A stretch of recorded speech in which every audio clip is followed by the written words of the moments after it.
하나님 말씀은 구약 사무엘하 6장 1절부터 8절 그리고 16절부터 23절까지 말씀입니다.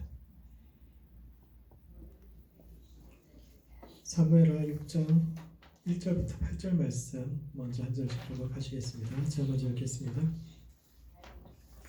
다윗이 이스라엘에서 뽑은 무리 3만 명을 다시 모으고 다윗이 일어나 자기와 함께 있는 모든 사람과 더불어 바알레 유다로 가서 거기서 하나님의 궤를 메어 오려 하니 그 궤는 그룹들 사이에 좌정하신 만군의 여호와의 이름으로 불리는 것이라. 그들이 하나님의 궤를 새 수레에 싣고 산에 있는 아비나답의 집에서 나오는데 아비나답의 아들 우사와 아요가 그 새 수레를 모니라. 그들이 산에 있는 아비나답의 집에서 하나님의 궤를 싣고 나올 때에 아요는 궤 앞에서 가고 다윗과 이스라엘 온 족속은 잣나무로 만든 여러 가지 악기와 수금과 비파와 소고와 양금과 재금으로 여호와 앞에서 연주하더라. 그들이 나곤의 타작마당에 이르러서는 소들이 띠므로 우사가 손을 들어 하나님의 궤를 붙들었더니 여호와 하나님이 우사가 잘못함으로 말미암아 진노하사 그를 그곳에서 치시니 그가 거기 하나님의 궤 곁에서 죽으니라. 여호와께서 우사를 치심으로 다윗이 분하여 그곳을 베레스 우사라 부르니 그 이름이 오늘까지 이르니라. 16절부터 23절 말씀도 교독하시겠습니다. 제가 먼저 읽겠습니다. 여호와의 궤가 다윗성으로 들어올 때 사울의 딸 미갈이 창으로 내다보다가 다윗 왕이 여호와 앞에서 뛰놀며 춤추는 것을 보고 심중에 그를 업신여기니라. 여호와의 궤를 메고 들어가서 다윗이 그것을 위하여 친 장막 가운데 그 준비한 자리와에 그것을 두매 다윗이 번제와 화목제를 여호와 앞에 드리니라. 다윗이 번제와 화목제 드리기를 마치고 만군의 여호와의 이름으로 백성에게 축복하고 모든 백성 곧 이스라엘 무리에게 남녀를 막론하고 떡 한 개와 고기 한 조각과 건포도 한 덩이씩 나눠주매 모든 백성이 각기 집으로 돌아가니라. 다윗이 자식의 가족에게 축복하러 돌아오매 사울의 딸 미갈이 나와서 다윗을 맞으며 이르되 이스라엘 왕이 오늘 어떻게 영화로우신지 방탕한 자가 염치 없이 자기 몸을 드러내는 것처럼 오늘 그의 신복의 계집종의 눈앞에서 몸을 드러내셨도다 하니 다윗이 미갈에게 이르되 이는 여호와 앞에서 한 것이라. 그가 내 아버지와 그의 온 집을 버리시고 나를 택하사 나를 여호와의 백성 이스라엘의 주권자로 삼으셨으니 내가 여호와 앞에서 뛰놀리라. 내가 이보다 더 낮아져서 스스로 천하게 보일지라도 내가 말한 바 계집종에게는 내가 높임을 받으리라 한지라. 그러므로 사울의 딸 미갈이 죽는 날까지 그에게 자식이 없느니라. 사무엘하 6장은 언약궤 이동 사건을 통해서 성장하는 다윗의 나라에 함께한 사람들과 함께하지 못한 사람들에 관한 이야기를 함께 하고 있는데 이 말씀이 오늘을 살아가는 우리의 삶과 신앙의 던지는 의미가 무엇인지에 대해 함께 생각해보는 시간을 갖도록 하겠습니다. 첫 번째, 하나님의 기준을 옮기는 것에 대해서 신중하게 생각해 보아야 합니다. 그때 다윗이 아비나답의 집에 있는 여호와의 언약궤를 모셔오기 위해 3만 명의 뽑은 무리와 함께 길을 나섰지만 우사의 죽음으로 그냥 돌아오게 되었는데 이는 첫 번째, 다윗이 형통한 삶을 살았던 비결은 하나님의 말씀을 중심에 두고 살았기 때문입니다. 사무엘하 6장은 앞뒤로 승전하는 이야기들 사이에 중간에 놓여있는 이야기입니다. 이 앞에는 이제 블레셋과의 싸움에서 이기는 이야기가 나오고 이 뒷장에는 보면은 이제 모압, 다메섹, 하박, 에돔 같은 주변의 모든 나라들과 싸워서 이기는 승리하는 이야기가 나오는데 이 전쟁 이야기 두 가지 앞뒤로 전쟁 이야기를 두고 가운데 언약궤 이동 이야기가 나온다는 것은 이 구조가 이야기하는 것은 다윗의 승리 비결, 그 앞에서 이기고 뒤에서 계속 이겼던 그 비결이 6장 사건과 관련이 있다는 것을 이야기합니다. 먼저 5장의 전투를 살펴보면 다윗이 왕이 되자마자 블레셋에서 모든 사람들이 몰려오는데 이것은 그들도 다윗을 굉장히 경계하고 있었다라는 뜻입니다. 다윗이 왕이 되기 전에 마지막으로 몸을 의탁했던 곳이 이제 블레셋의 5도시 중 하나인 가드에 이제 가가지고 그 가드 왕 앞에 가서 고개를 숙이고 조아리고 그 신하가 되어서 살았는데 그 가드가 골리앗의 고향입니다. 그 가드의 유명한 장군. 그 어떻게 보면 자기들의 가장 유명한 장군을 죽였던 그 소년 장수 다윗을 그 자기들이 원수와 다름없는데 그럼에도 불구하고 그 사람들이 다윗을 받아들였던 이유는 그가 이스라엘을 분열시키는 역할을 하고 있었기 때문이죠. 많은 사람들이 다윗이 언젠가 왕이 될 거다라는 생각을 했고 다윗을 이유 없이 핍박하는 사울에 대해서 사람들이 굉장히 못마땅해 하니까 그 이스라엘의 국론이 분열되고 하나 되지 못하게 하고 있으니까 얘는 그냥 살려두는 것이 지금 우리의 속적인 이스라엘과 싸우는 데는 훨씬 도움이 된다 해서 언젠가는 이제 뭐 가까이 두고 친구는 가까이 그러나 적은 더 가까이 다윗을 옆에 두고 있었는데 이제 블레셋이 사울과 이제 요나단까지 죽이고 그의 주력 부대를 요단강 동쪽까지 전부 다 밀어버리고 나니까 이제 더 이상 다윗의 쓸모가 없어집니다. 그래서 기회를 봐서 다윗을 죽이려고 찾았더니 이미 다윗이 그 눈치채고 도망가 버렸죠. 이미 유다 땅으로 도망가서 오히려 유다의 왕이 돼서 그들의 힘을 잃고 이제 블레셋의 남부 전선에 떡하니 자리를 잡고 있으니까 얘는 안 그래도 위험한 애인데 싶어서 이제 블레셋의 아기스뿐만 아니라 그 가드뿐만 아니라 5도시가 전체가 다 함께 올라와서 이제 싸우기 시작하는데 그들을 바알브라심이라는 곳에서 다윗이 무찌른 이야기 이제 5장 이야기입니다. 바알브라심이 이제 찢어버리다 이런 뜻이고 뚫고 지나가다 이랬는데 굉장히 뭐 우리는 잘 모르지만 그 시대 사람들한테 굉장히 엄청난 전투였던 것 같아요. 도저히 이길 수 없다고 생각했는데 그렇잖아요. 사울이 이스라엘의 모든 힘을 다 해가지고 모아가지고 싸워서 부딪혀서 졌는데 다윗은 그 한 지파만 이끌고 그리고 이제 왕이 된 지 얼마 안 됐기 때문에 유다 지파도 전부 다 동원하지도 못하고 그냥 자기 주변에 있는 소수의 자기를 따르던 그런 사람들을 중심으로 해서 싸웠는데 그 커다란 블레셋 사람들의 무리를 그냥 찢어버렸다라고 이렇게 이야기할 만큼 그 땅에 지명이 이름으로 나오는 만큼 그런 대단한 전투가 있었죠. 이 당시의 승리가 얼마나 흑적이었던지 이제 이사야의 글에 보면 그런 이야기가 나옵니다. 400년 전 다윗이 바알브라심에서 승리했던 그 승리처럼 극적인 승리를 다시 한번 우리에게 바알브라심이 다시 한번 이 시대에 일어날 수 있도록 이 지명이 다시 한번 나올 정도로 이제 5장에서 극적인 승리를 거두게 되고 이 승리를 기반으로 해서 이제 6장 이후에는 여러 나라들 모압, 소바, 하마, 다메섹, 아람 다 이기게 되는데 그 비결이 이제 언약궤를 예루살렘에 옮겼기 때문이다라고 이야기합니다. 다윗이 내적으로 이스라엘을 통합하고 외적으로 여러 나라의 도전에 직면한 상황에서도 하나님의 말씀을 자신의 삶의 중심에 놓았기 때문에 향후 그가 모든 인생의 도전에서 성공적으로 승리할 수 있었다라는 것이 본문의 첫 번째 메시지. 두 번째, 그러나 하나님의 기준을 함부로 변경시키지 말아야 합니다. 그때 다윗이 3만의 군사와 함께 뽑은 백성과 함께 이제 언약궤를 모시러 갔는데 왜 3만이나 동원했냐면 그때 언약궤가 있는 위치 자체가 블레셋에 가까운 지역입니다. 언제든지 블레셋이 넘어와서 이제 기습할 수 있는 곳이기 때문에 안전하게 모셔오기 위해서 많은 백성들과 함께 갔고 그래서 이제 소가 끄는 수레에 언약궤를 실어서 옮기기 시작했는데 이 언약궤가 아비나답의 사장마당에 들었을 때 갑자기 소들이 뛰기 시작합니다. 여기서 소가 뛰었다는 말은 이제 어떤 걸림돌이 부딪혔다, 미끄러졌다 이런 뜻인데 왜 거기서 소는 뛰었고 또 그때 제사장 우사는 왜 소가 아닌 언약궤를 붙잡았으며 또 하나님은 왜 우사를 치셨을까요?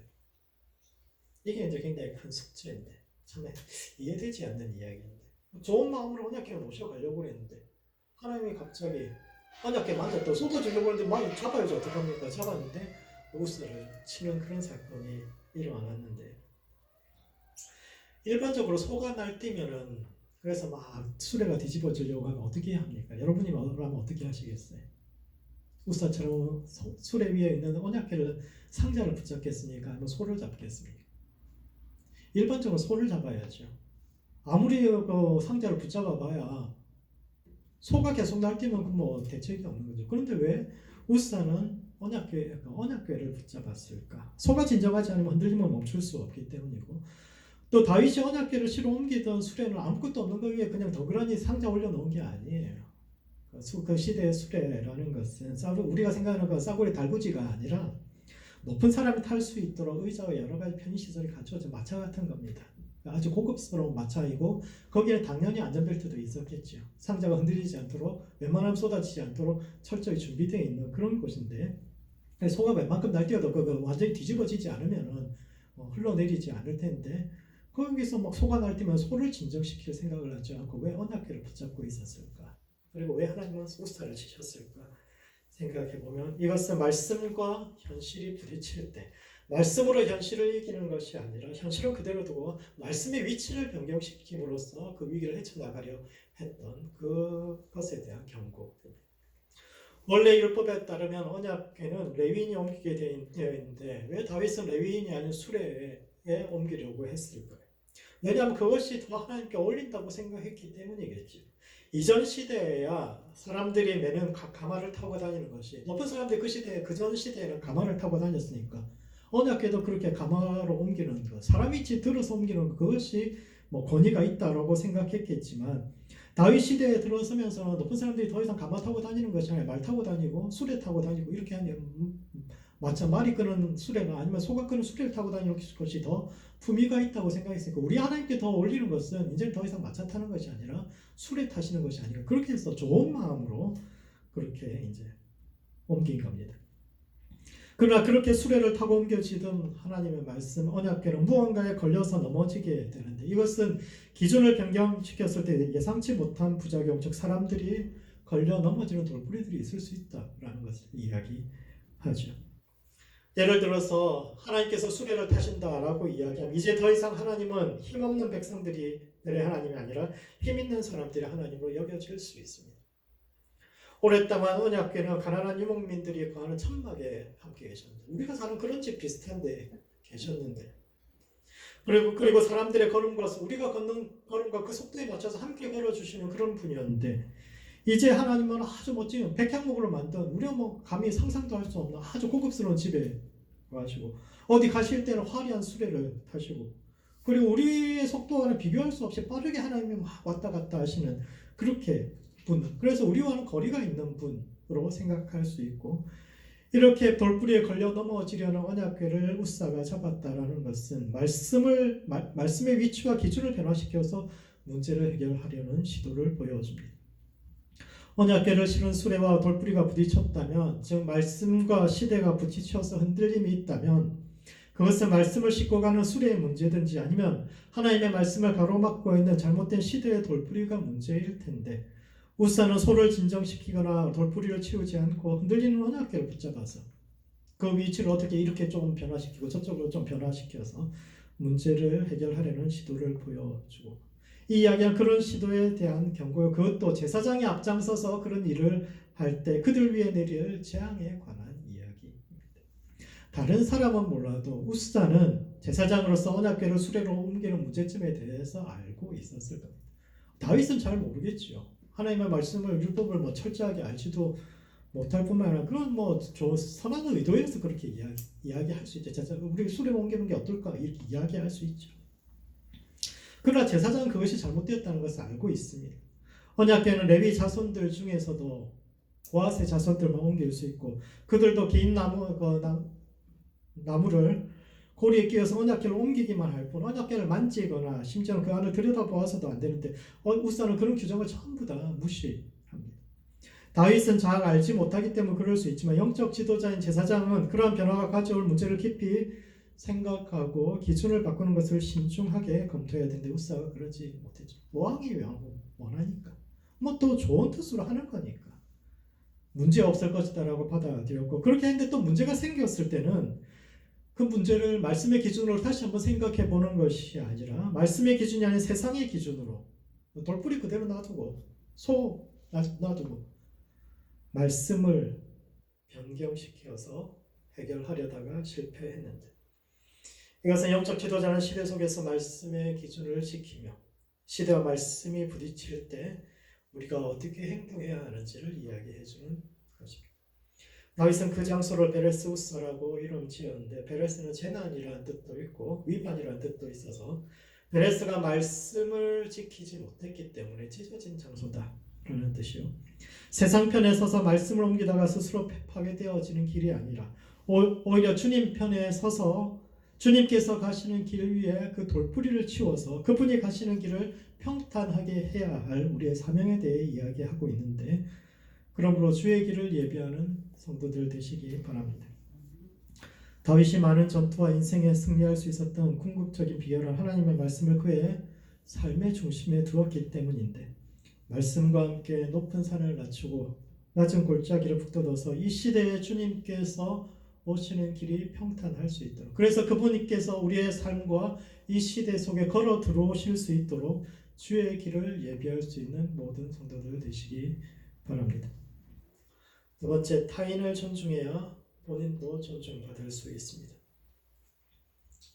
언약궤 6장 후반부에는 언약궤를 예루살렘에 옮긴 다윗이 너무 기뻐서 옷이 벗겨질지도 모르고 춤을 추었는데, 사울의 딸 미갈이 이것을 보고 업신여겼다라는 이런 이야기가 나오는데, 이런 첫 번째, 자신이 누구인지를 분명히 해야 합니다. 내가 누구인가, 나는 어떤 사람인가, 이게 자기 정체성을 분명히 해야 합니다. 사무엘하 6장은 성장하는 다윗 왕국의 비결을 말하면서 당시에 그 나라에 들어가지 못했던 두 사람의 이야기를 하고 있는데, 나라가 막 성장하고 막 잘 돼가는데 그 나라의 핵심적인 사람이었으면서도 결국은 그 나라에 동참하지 못하고 오히려 그 죽었던 두 사람, 별볼 없이 사라졌던 두 사람의 이야기를 하는데, 그것이 우스다와 미갈이고, 미갈은 다윗의 첫 번째 아내입니다. 성경에서 미갈은 4번 등장하는데 처음 2번은 조금 긍정적으로, 그리고 뒤에 2번은 조금 부정적으로 등장하는데, 먼저 그녀는 매우 적극적이고 진취적인 여인입니다. 미갈 굉장히 괜찮은 여자로 나옵니다. 처음 다윗이 골리앗을 이기고 나가는 전투마다 승리하고 이러니까 사울이 이제 자기 사람으로 만들고 싶었어요, 다윗을.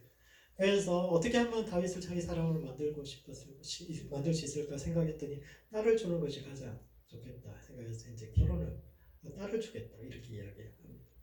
그런데 이스라엘에서는 이제 남자가 결혼할 때 여자 집에다가 지참금을 줘야 돼, 신부값을 줘야 됩니다. 근데 다윗이 그렇게 형제가 8이나 되니까 돈이 없어. 자기는 왕가랑 결혼한다는 거 상상도 못한다고, 나 자기 안 된다고 막 이렇게 했더니 이제 주변 사람들이 그렇게 이야기합니다. 왕이 네가 가서 블레셋 사람 100명만 죽이고 그 사람들 포피 100개만 가져오면은 그걸로 신부값을 쳐준다고 하더라, 이렇게 이야기하니까 다윗이 그래가지고 나와가지고 블레셋 사람들하고 막 싸워가지고 결국 100명을 죽이고 그 포피를 다 떠왔습니다. 그래서 이제 공주를 달라고 이제 쭉 갔는데, 그 자리에서 원래 큰딸 주기로 돼 있었거든요. 그 자리에서 큰딸이 나 사랑하는 사람이 있어서 다윗하고 결혼 못하겠다고 이렇게 이야기를 해버리니까 굉장히 곤란해지죠. 다윗도 곤란하고 사울도 굉장히 곤란해집니다. 아니, 이야기가 다 된 줄 알고 다윗은 가가지고 죽기 살기로 싸워가지고 왔더니 뻘쭘하게, 아니 본인이 싫다는데 어떡하겠어요. 다윗이 생긴 게 마음에 안 들었는지, 아니면 가난한 집안 애라서 별로 좋아하지 않았는지, 자기는 다른 남자는 아버지 말에 그렇게 옛날에 그렇게 이야기하기가 쉽지 않거든요. 그런데 딱 큰딸이 그렇게 이야기해요. 그래서 서로 전부 다 곤란해하고 있을 때 갑자기 손들고 나섰던 게 이제 미갈입니다. 저는 다윗과 결혼하고 싶습니다.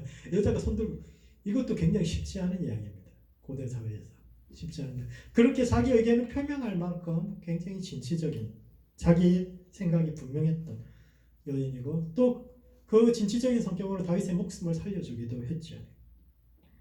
처음에는 사울이 다윗을 굉장히 좋아했지만 너무 이제 다윗이 뛰어나니까 얘가 언젠가 내 왕권을 위협할지 모른다 생각이 들어서 이제 사울이 그를 향해서 창을 던지기 시작합니다. 그래서 맨날 미움받고 창 던지는 거 모른 척하고 피해 다니고 막 이렇게 하고, 어느 날 집에 왔더니 이제 미갈이 그렇게 이야기하죠. 당신 이제 떠나야 한다고. 당신이 아무리 있고 싶어도 더 이상 당신 여기 있으면 당신 죽는다고. 오늘 밤이라도 당신 여기 떠나야 한다고. 그 당장 떠나라고. 그렇게 미갈이 이야기해서 이제 탈출시킨 것이 미갈. 다윗의 침상에 커다란 신상 하나 넣어놓고 마치 아파서 자고 있는 것처럼, 그래서 다윗을 잡으러 온 사람들한테 아파서 누워 자고 있으면 내일 아침에 데려가라고 이렇게 거짓말하고, 그럼 창문으로 이제 다윗을 내려서 다윗이 결국은 이제 살아남을 수 있도록 가장 큰 역할을 했던 것이 미갈이죠. 그러니까 이제 다윗도 미갈에 대한 결혼 생활이 나쁘지 않았어. 그래서 이제 왕이 되고 나서 이제 북왕국에 요구를 하죠. 미갈은 내가 블레셋 사람 100명의 부피를 주고 산 부인이니까 내게 다시 돌려달라. 그녀를 이혼시키고 이제 다른 남자한테 시집가 있었는데 그 이혼시키고 다른 사람한테 보낸 건 사울이 잘못한 거니까 이제 내게 다시 돌려달라. 그래서 이제 다시 돌아와서 다윗과 다시 이제 재혼을 해서 같이 살고 있었는데 그 미갈이 다윗이 막 춤추고 이런 걸 보면서 이제 집에 오는데 막 굉장히 비판합니다. 다윗이 왕이 얼마나 오늘 영화로우신지 굉장히 비꼬는 말을 합니다. 왜 그랬을까요? 언약궤가 들어와서 하나님의 언약궤가 시온성에 들어와서 다윗이 막 춤을 추는데 그게 너무너무 못마땅했는데 왜냐하면 그녀가 여전히 사울의 딸이었기 때문에. 본문에서 사무엘하 6장에서 미갈은 두 번이나 다윗의 아내가 아니라 사울의 딸로 기록되어 있습니다. 성경에서 이 사람의 정체가 어떤 사람입니까? 사울의 딸입니까? 다윗의 아내입니까? 어느 것이 먼저입니까? 시집 갔는데 그럼 사울의 딸입니까? 다윗의 아내입니까? 다윗의 아내여야 하죠. 그런데 왜 사울의 딸이라고 두 번이나 기록했을까요? 그녀가 마음속에서 다윗의 아내가 아니라 사울의 딸로 살고 있다라는 이야기이죠. 다윗에게 시집 왔으면 과거를 잊고 다윗의 아내로 살아야 하는데 여전히 사울의 딸로 살고 있었기 때문에 그래서 다윗과 함께 삶의 희노애락을 함께 할 수 없었던 것입니다. 다윗이 언약궤를 기뻐하고 즐거워하는 이유가 왜 언약궤가 들어올 때 왜 그렇게 너무 좋아서 그렇게 춤을 추고 그랬습니까? 왜냐하면 그것이 하나님의 임재의 상징이기 때문이죠. 하나님은 자기가 어렸을 때 넌 언젠가 이스라엘의 왕이 되어서 이 나라를 부강하게 이끌 것이다 라고 말씀하셨고 그 말씀이 이루어진 겁니다. 다윗이 10년 넘게 도망다니면서 정말 그 말씀이 이루어질까? 이렇게 광야를 쫓겨다니다 끝나지 않았을까? 너무너무 힘들어서 결국 적국인 블레셋에까지 투항해서 거기 가서도 힘들게 목숨을 구걸하면서 그렇게 살고 있었는데 돌아보니까 정말 자기가 돌아와서 이스라엘의 왕이 되고 또 블레셋을 무찌르고 이 모든 것을 하나님께 해주셨다. 하나님께서 해주셨다. 하나님께서 자신의 약속을 이루셨다. 그게 너무너무 기뻐서 그 언약궤의 말씀 앞에서 춤을 추었는데 사울의 딸 미갈의 입장에서 그 하나님은 자기 아버지를 버린 하나님. 다윗을 선택한 하나님은 자기 아버지와 자기 가문을 버린 하나님. 남들에게 사울은 이유 없이 창을 던진 미친 왕이었지만 그래도 자기한테는 아버지거든. 사울 아래서 공주로서 많은 것을 누리고 살았던 그녀는 다윗의 아내지만 그럼에도 불구하고 여전히 그 시절을 잊지 못하고 그곳에 머물러서 다윗이 가고자 하는 길에 동반자로 서 있는 것이 아니라 여전히 그 시절 자기가 너무너무 행복했던 잘 나갔던 그때에 비하면 지금이 너무너무 속상한 거죠. 그래서 그 자리에 다윗의 아내가 아니라 사울의 딸로 서 있었기 때문에 결국 다윗의 성공을 멀리서 바라보는 방관자의 입장에 설 수밖에 없고 그래서 결국은 자식도 낳지 못하고 결국 그 나라에 동참하지 못하게 됩니다. 마지막으로 타인을 존중할 줄 알아야 본인도 존중받을 수 있습니다. 언약궤를 성소에 안치한 후 다윗이 이제 자기 가족을 축복하러 갔을 때 사울의 딸 미갈이 나와서 다윗을 맞이했는데 이것은 미갈이 다윗의 아내들 중에 최고의 위치에 있었다라는 것을 이야기하는 겁니다. 다윗이 광야를 돌아다닐 때 결혼을 2번 더 했거든요. 아내가 2 더 있습니다. 그리고 그 2 아내가 진짜 조광지처들이죠. 조광지처가 뭡니까? 너무너무 고생하던 시절에 겨 이런 거 껍질 같은 거 이렇게 진짜 못 먹을 거 같이 먹으면서 견뎠던 그런 아내가 조광지처 아닙니까? 미갈이 조광지처가 아니라 그 광야에서 아무것도 다윗이 없을 때 그 뒷바라지 하면서 같이 도망다니고 이랬던 이 2 아내가 자기한테 조광지처예요. 그럼에도 불구하고 미갈을 데려와가지고 미갈한테 첫 번째 아내 자리를 줬거든요. 그러니까요, 그 가족들 다 있는데 미갈이 대표로 나와가지고 다윗을 맞으면서 하는 인사가 이스라엘의 왕이 오늘 얼마나 영화로우신지 방탕한 자가 염치 없이 자기 몸을 드러내는 것처럼 그의 신복의 계집종의 눈앞에서 몸을 드러내셨다. 이건 뭐 공개적으로 다윗을 모욕한 거지.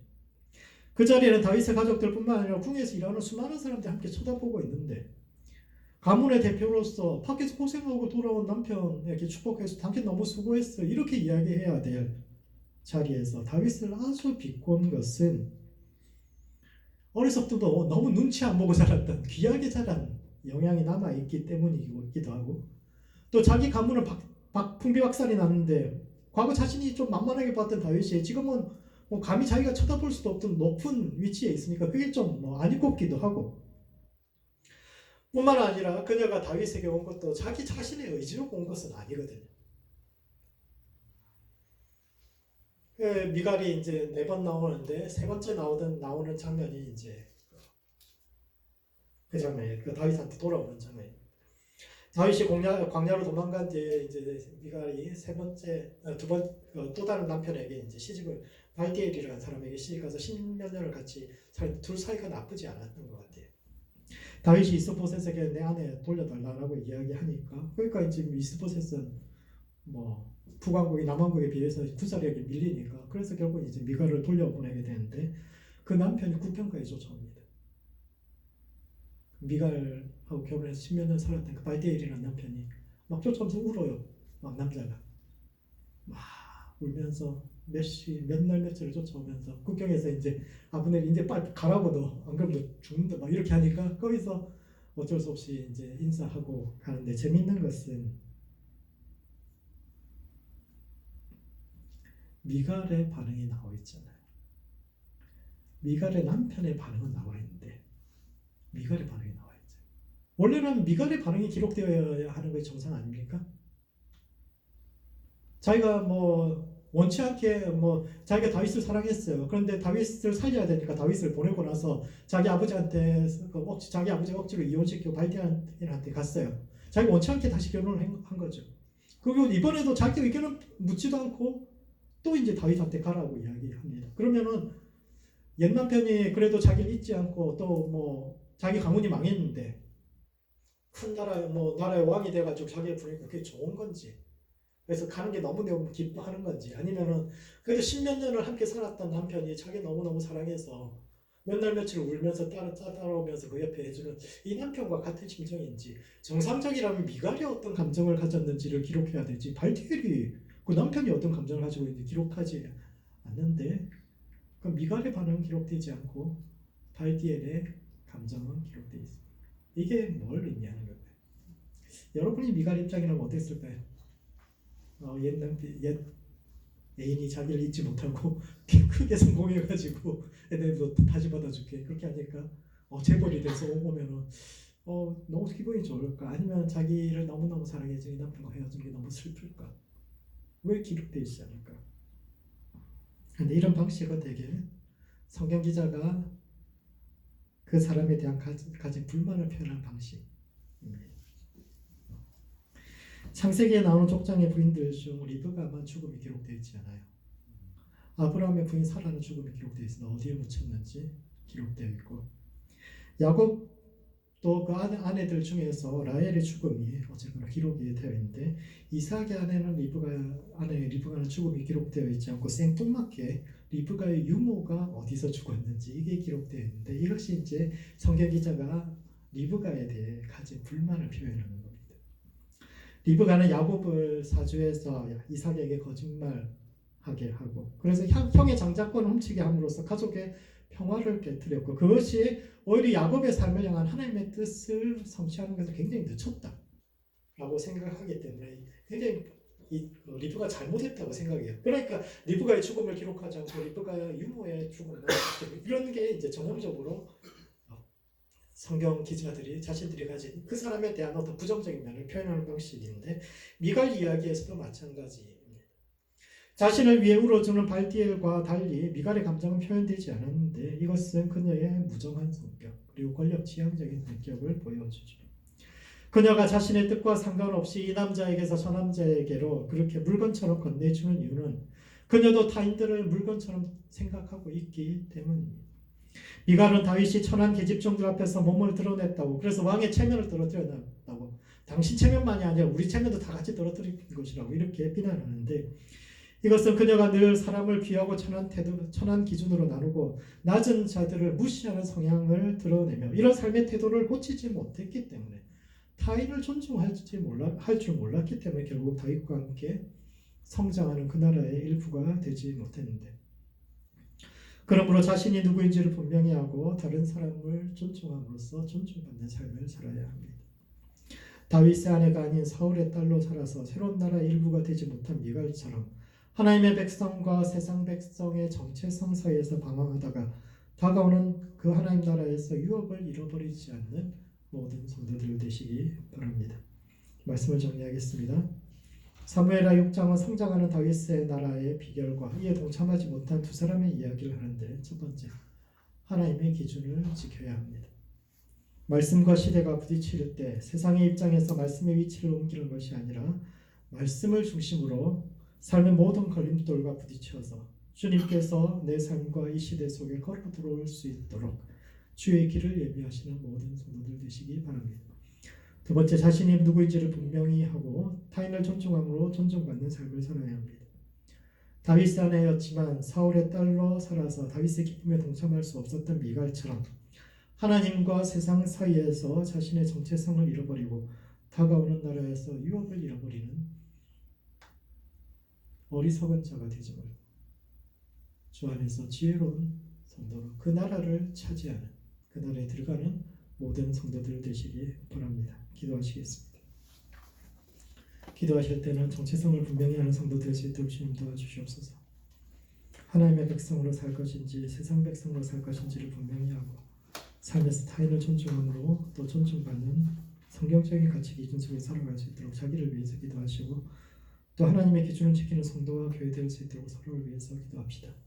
말씀을 중심으로 우리 삶을 흔드는 모든 걸림돌과 맞서 싸워서 우리의 삶과 이 시대 속에 주님이 걸어 들어오실 수 있도록 그 길을 예비하는 성도와 교회 될 수 있도록 서로를 위해서 함께 기도하시겠습니다.